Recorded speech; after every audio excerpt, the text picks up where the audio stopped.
Hello everyone, welcome back to your own channel wells. अगस्त 21 ऑफ सितंबर 2023 इंडिया और कनाडा के बीच में तनातनी गहमा गहमी बढ़ती चली जा रही है। स्टार्टिंग हुई थी G20 से, जिसमें कि कनाडा के प्राइम मिनिस्टर ने ये एलिगेशंस लगाए थे कि उनको बी फिटिंग प्रोटोकॉल नहीं मिला है।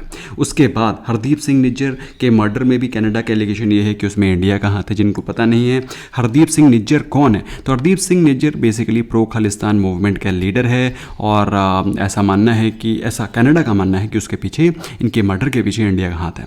तो दोस्तों गहमा गहमी बढ़ती चली जा रही है। अभी रिसेंटली जो एक्शन लिया गया है उसमें इंडिया के हाई कमिश्नर और कॉन्सुलेट्स ने वीज़ा ऑपरेशंस को सस्पेंड कर दिया है। अब कई सारे एनालिस्ट का मानना यह है कि इससे इंडिया में जो स्टॉक्स या फिर जिन कंपनीज़ में कनाडा का इन्वेस्टमेंट है उनमें प्रेशर दिखाई पड़ सकता है, ऐसा कई एनालिस्ट का मानना है। लेकिन दोस्तों मुझे लगता है कि पॉलिटिकल इवेंट्स की वजह से कोई भी कंपनीज अपने इन्वेस्टमेंट को लिक्विडेट नहीं करते। हाँ, एक फियर का माहौल, एक कन्फ्यूजन का माहौल डेफिनेटली क्रिएट होता है। Canada pension plan investment board ने पिछले साल डिस्क्लोज किया था कि उनका इंडियन मार्केट में $21 बिलियन से ज़्यादा का इन्वेस्टमेंट है। मतलब पिछले साल इंडिया में उनका जो इन्वेस्टमेंट था दैट वाज 1.74 लाख करोड़। 70 से ज़्यादा कंपनीज़ में उनकी होल्डिंग है। अगर आप मेजर होल्डिंग्स के बारे में बात करें तो डिलीवरी जो स्टॉक है उसमें 6% का स्टेक है। कोटक महिंद्रा बैंक में 2.68% का स्टेक है। इसके अलावा जोमेटो में भी 2.42% का स्टेक है। इंडस टावर में 2.18% का स्टेक है। तो 70 कंपनीज़ हैं। There are 70 companies in totality जिनमें कि कनाडा पेंशन प्लान्स के इन्वेस्टमेंट ऑलरेडी हो रखे हैं। सो उन स्टॉक्स के चार्ट्स को भी हम लोग टचअप करेंगे। फिलहाल दोस्तों अगर हम लोग बात कर रहे हैं आज के दिन के मूवमेंट की, प्राइस एक्शन की, आउट ऑफ 2000 स्टॉक्स 1500 स्टॉक्स आज डिक्लाइन कर रहे थे। एडवांसिंग स्टॉक्स फॉर 544, मतलब अगर एक स्टॉक भाग रहा था उसके अगेंस्ट 3 स्टॉक गिर रहे थे। मोटा मोटा अगर आप देखें तो this is the kind of inference which you can take out. आज के दिन में निफ्टी 50 में 160 पॉइंट्स की गिरावट थी।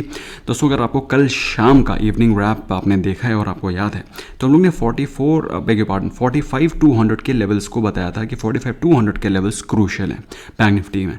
अगर ये लेवल टूट जाते हैं तो काफ़ी तेज़ी से गिरावट दिखाई पड़ेगी। तो 45,200 के लेवल टूटते ही 45,000 तो बिल्कुल रेजिस्ट सपोर्ट की तरह काम किया ही नहीं। अल्टीमेटली क्लोजिंग हुई है 44,623। जिनको ये पॉइंट याद है तो आपको मैंने दोनों बार याद दिलाया था 44,200 और 45,000 के लेवल्स पे ऑन आवर टेलीग्राम चैनल। अगर आपने ज्वाइन कर रखा है I am sure you must have got benefited. फिलहाल बात करें ग्लोबल मार्केट्स की तो यूरोपियन मार्केट्स में भी अच्छी खासी आपको गिरावट दिखाई पड़ रही है। 1 से 1.5% की गिरावट है। गिफ्ट निफ्टी का सेकंड ट्रेडिंग सेशन भी डीप रेड में ट्रेड कर रहा है। लेकिन जो स्टॉक आज के दिन तेज़ी दिखाई पड़ रहे थे, जिनमें तेज़ी दिखाई पड़ रही थी, उन स्टॉक्स में लीड कर रहा था अडानी पोर्ट्स 1.5% अप। इसके अलावा Tech Mahindra was 1.5% up. Dr Reddy's, Asian Paints and Bharti Airtel were the other top gainers. जब बिल्कुल एक्सपेक्टेड नहीं होता है तब अडानी के स्टॉक्स आउट परफॉर्म करते हैं। जिन स्टॉक्स में गिरावट दिखाई पड़ रही थी उसमें लीड कर रहा था M&M। इसके अलावा ICICI bank, Cipla, SBI, IndusInd bank were the other top losers. दोस्तों लास्ट ट्रेडिंग सेशन में हम लोगों ने देखा था HDFC बैंक में गिरावट थी। अब HDFC बैंक की गिरावट के बावजूद भी अगर आप देखें तो ICICI bank, SBI, IndusInd bank, अब इनमें कौन सा एनालिस्ट का मीट हुआ है। सो दोस्तों मार्केट में प्रॉफिट बुकिंग चल रही है और इस समय जब मार्केट ऑलरेडी अच्छा खासा रनअप कर चुकी है तो इन्वेस्टर्स कुछ प्रॉफिट अपना पुल आउट करना चाह रहे हैं। लास्ट एक हफ्ते में जिस स्टॉक ने आउट परफॉर्म किया उसमें है Bajaj auto 7% up, power grid 5.5% up, आशा मोटर्स 4.5%, M&M और UPL are the other top gainers. जहां पर सबसे ज़्यादा धुलाई दिखाई पड़ी है सो लीड कर रहा है HDFC बैंक 4% डाउन, जो कि 4% की गिरावट कल के दिन ही हुई है। इसके अलावा JSW steel, Kotak Mahindra bank, UltraTech cement and Reliance are the other top underperformers. लेकिन दोस्तों जिस चीज़ को हम लोग ध्यान से देखते हैं और स्टडी करते हैं कि किन स्टॉक्स में हायर डिलीवरी परसेंटेज दिखाई पड़ रहा है as compared to previous day, मतलब उन स्टॉक्स में एक्यूमुलेशन दिखाई पड़ रहा है। लीड कर रहा है HUL। उसके अलावा रिलायंस, भारती एयरटेल, मारुति, अल्ट्राटेक सीमेंट, ये वो टॉप स्टॉक्स हैं जिसमें कि एक्यूमुलेशन दिखाई पड़ रहा है आज के दिन as compared to previous day. Stock specific news भी कई सारी हैं। पहले क्विकली एक बार नज़र डाल लेते हैं निफ्टी बैंक के चार्ट पे। तो दोस्तों जैसा कि मैंने आपको कल के दिन बताया था कि 45,200 is a very very important level which is nothing but 20-day exponential moving average. अगर ये टूटता है तो कहानी बहुत तेज़ी से गड़बड़ा सकती है और वो गड़बड़ाती हुई आपको दिखाई पड़ी है। अब इसके बाद जो मेजर सपोर्ट लेवल है which is nothing but 44,500 levels. 44,500 important technical level भी है, साइकोलॉजिकल लेवल भी है। टूट जाएगा, काफ़ी तेज़ी से गिरावट और भी गहराती हुई दिखाई पड़ सकती है। और उसके बाद तो जो मेजर सपोर्ट जोन है which is somewhere close to 44,000 and 43,600। So दोस्तों कल के दिन का जो मूवमेंट है बहुत ही क्रूशियल होने वाला है, क्योंकि अगर आप आज के दिन का प्राइस एक्शन देखें तो डे लो के आसपास मार्केट क्लोज हुई है। This will give you correct perspective. आज 44,600 के आसपास मार्केट क्लोज हुआ है डे लो के आसपास, मतलब लास्ट कैंडल तक मार्केट में आपको प्रेशर दिखाई पड़ रहा था। That was the precise reason कि हमने आज बैंक निफ्टी का पुट तो बाय किया ही किया था, साथ में हम लोगों ने कोई भी BTST ट्रेड नहीं लिया है। दोस्तों कब ट्रेड लेना है, कब कौन सा ट्रेड लेना है और कब कौन सा ट्रेड नहीं लेना है, ये चीज़ मार्केट में बहुत साफ तरीके से आपको पता होनी चाहिए। हमेशा अगर आप घुसे रहेंगे कि हाँ मुझे BTST ट्रेड लेना है, ऐसा नहीं होता। आज दोस्तों जब मार्केट आपको वीक दिखाई पड़ रही है, अवॉइड। सिमिलरली निफ्टी 50 में जो इंपॉर्टेंट लेवल था जिसमें कि इंपॉर्टेंट सपोर्ट दिखाई पड़ सकता, दैट वाज क्लोज टू 19,800 के लेवल्स। लेकिन अगर आप देखें तो मार्केट ने इस लेवल को आज के दिन ब्रीच कर दिया है, क्लोजिंग हुई है 19,748। अगर आप मुझसे पूछें इसके बाद जो सबसे इंपॉर्टेंट लेवल दिखाई पड़ रहा है वो है 19,450, 19,500। तो बेसिकली यहाँ से अगर आपको 200-250 पॉइंट की गिरावट निफ्टी 50 में और दिखाई पड़ती है तो you should not be surprised at all. लेकिन दोस्तों डरने वाली बात क्यों नहीं है, why you should not be afraid, आपको डरना क्यों नहीं चाहिए। दोस्तों मार्केट में अगर पैनिक होगा तो फिर आपको जो विक्स है ना वो बढ़ता हुआ दिखाई पड़ेगा 8%, 10%।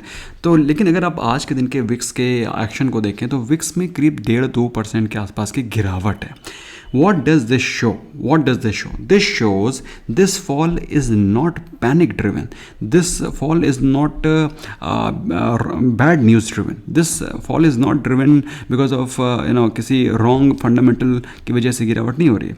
This fall is just because of profit booking, and profit booking में जब भी गिरावट होती है तो विक्स में आपको कोई तेज़ी दिखाई नहीं पड़ती।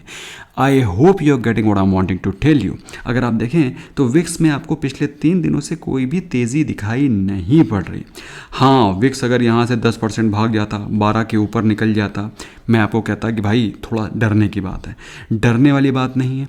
मार्केट में अगर प्रॉफिट बुकिंग नहीं होगी, SJVN जो कि 30 रुपये पे चल रहा था 80 रुपये पे ट्रेड कर रहा है, आपको क्या लगता है कि मार्केट प्रॉफिट बुक करेगी कि नहीं करेगी। अब भाई गवर्नमेंट ऑफ इंडिया ने भी आज के दिन प्रॉफिट बुक कर लिया, स्टॉक 70 के आसपास चला गया है। अगर गवर्नमेंट ऑफ इंडिया भी प्रॉफिट को बुक कर रही है, OFS को निकाल रही है, तो फिर आप क्यों नहीं। फिलहाल दोस्तों आपको क्या करना है ये मैं आपको सजेस्ट नहीं कर सकता, आपको फोर्स नहीं कर सकता। What I can just tell you is to keep your cash available. अगर आप प्रॉफिट में हैं थोड़ा सा प्रॉफिट बुक करना बनता है।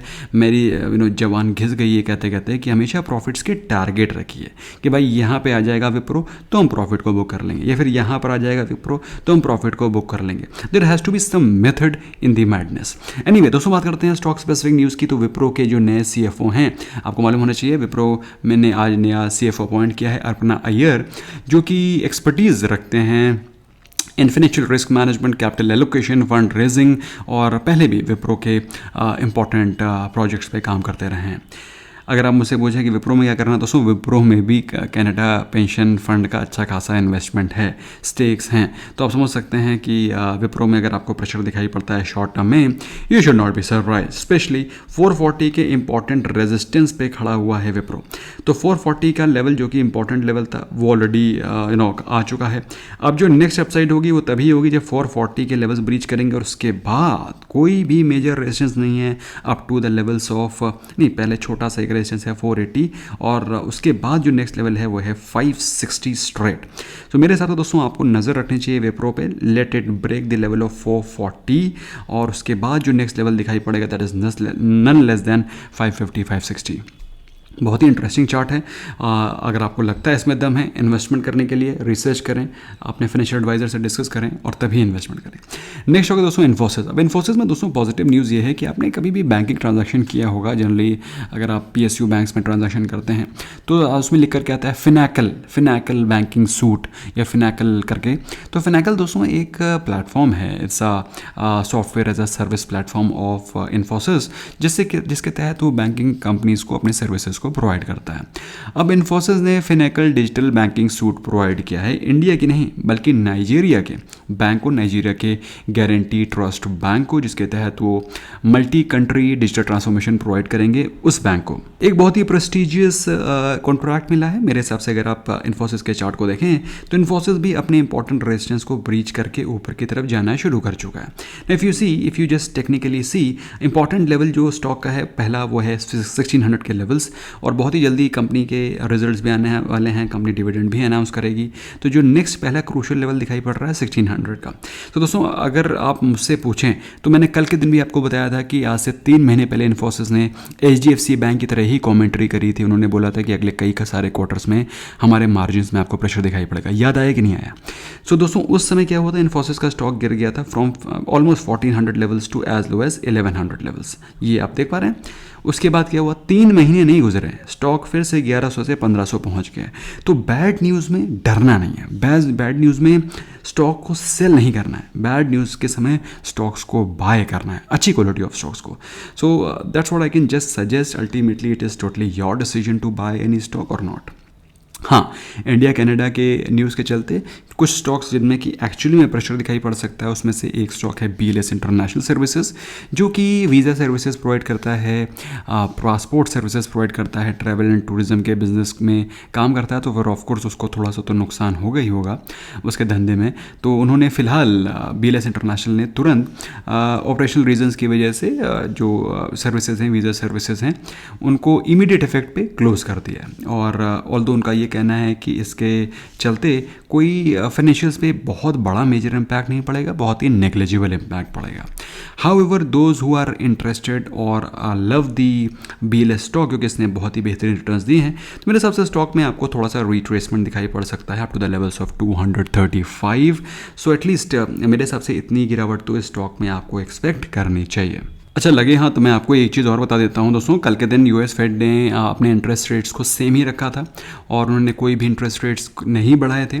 और आज के दिन बैंक ऑफ इंग्लैंड ने अपने इंटरेस्ट रेट्स को नहीं बढ़ाया। उनके जो इंटरेस्ट रेट्स थे 5.25%, US फेड ने कल के दिन 5.5% के इंटरेस्ट रेट्स को सेम ही रखा, बढ़ाया नहीं। आज के दिन बैंक ऑफ इंग्लैंड ने भी अपने इंटरेस्ट रेट्स 5.25% को सेम ही रखा।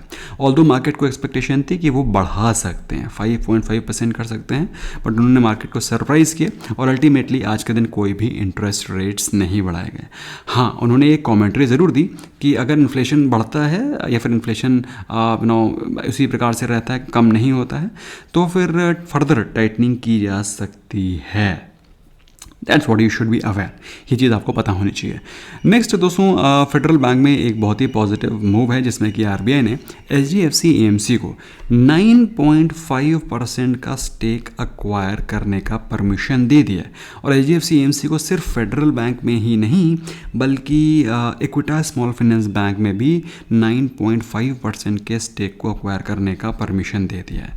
लेकिन दोस्तों this is so unfortunate no, अभी ये स्टॉक 2023 की स्टार्टिंग में 45 रुपये पर ट्रेड कर रहा था, अभी ये स्टॉक 100 के हाइस को लगा करके रिट्रेस कर रहा है, अब परमिशन मिली है। तो दोस्तों मेरे हिसाब से अगर आप चूँकि आपको तो RBI की परमिशन लेनी नहीं होती है इन्वेस्टमेंट करने के लिए, सो अगर आपको इन्वेस्टमेंट करना है तो मेरे हिसाब से best price to buy this stock will be somewhere close to 75। जल्दबाजी ना करें। सिमिलरली फेडरल बैंक के बारे में बात करें तो फेडरल बैंक मेरे हिसाब से the best time to buy this stock when this stock was trading at ₹100। उसके बाद हमने कोई भी स्टॉक में इन्वेस्टमेंट नहीं किया, stock went as high as 130 नहीं 150 तक गया है, लेकिन हमने 100 के बाद कोई भी इन्वेस्टमेंट नहीं किया। हाँ, अगर बाई चांस 120-125 के आसपास स्टॉक आता है तो फिर से एक बार कंसिडर किया जा सकता है, because this is a important demand zone. Now if you see here this is an important demand zone. So I am pretty confident कि HDFC AMC भी थोड़ा सा वेट करेगा। उसको परमिशन मिल गया तो उसका मतलब ये नहीं कि वो कल ही बाय कर लेगा। So it will also wait for the important demand zone to come. Demand zone के आने के बाद ही वो इन्वेस्टमेंट करेंगे। दोस्तों वीडियो कितना इन्फॉर्मेटिव था, कितना पीस ऑफ इन्फॉर्मेशन आपको शेयर किया हम लोगों ने। वीडियो को लाइक करना तो बनता है, फ्रेंड्स के साथ भी शेयर करा करो, स्पेशली जो लोग जो स्टॉक मार्केट में इन्वेस्टमेंट करना पसंद करते हैं। Thank you so very much, bye bye for now.